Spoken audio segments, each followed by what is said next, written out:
5 জায়গায় শয়তান থাকে ঘরের। কয় জায়গায়? এগুলো মনে রাখবেন, হাদিসের বর্ণনা। প্রথম শয়তান থাকে খালি বিছনায়, বিছনা অনেক দিন ফেলে রেখেছেন, এখানে শয়তান এসে বাসা করুন।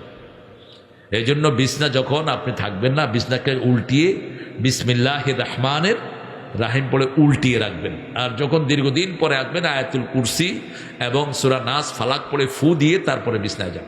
1। 2 নম্বর, অগোছালো কাপড়। অগোছালো কাপড় এমনি দলা মসুরা করে ধুয়ে দেন, এটার ভিতরে কি থাকে? জিন থাকে। 3 নম্বর, পায়খানা। যত অ্যাটাচড বাথরুম হোক, যত টাইলসি লাগান, সবচেয়ে বড় নোংরা শয়তানগুলো কই থাকে? কই থাকে? বাথরুমের ভিতরে খায়, পত্রিকা পড়ে। দেখছেন না? ওয়াশরুম নাম দিছে, ওয়াশরুম না, গুরু। কি রুম? গুরু। দুইটা আগছে এনে, কি জঘন্য দেখেন। রাসূল সাল্লাল্লাহু আলাইহি ওয়াসাল্লাম বলছেন, একজন সাহাবী বিসমিল্লাহ পড়ে আল্লাহুম্মা ইন্নী আউযু বিকা মিনাল খুবসি ওয়াল, এটা যখনই পড়বেন শয়তান অন্ধ হয়ে যায়। শয়তান কি হয়? অন্ধ হয়ে যায়, আপনার সতর সে দেখতে পায় না। আপনি এটা পড়েন। একজন সাহাবী রাদিয়াল্লাহু আনহু পড়তে ভুলে গিয়েছেন, জিনটা মেরে ফেলছে তাকে।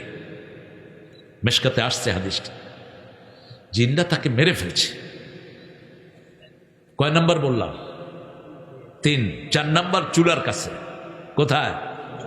চুলার কাছে জিন থাকে, কারণ জিনদেরকে বানাইছে কি দিয়া?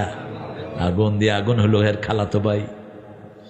যেমন আমাদের মাটি থেকে আমরা হয়েছি, মিনহা খালাকনাকুম ওয়া ফিহা নুঈদুকুম ওয়া মিনহা, করতে পারে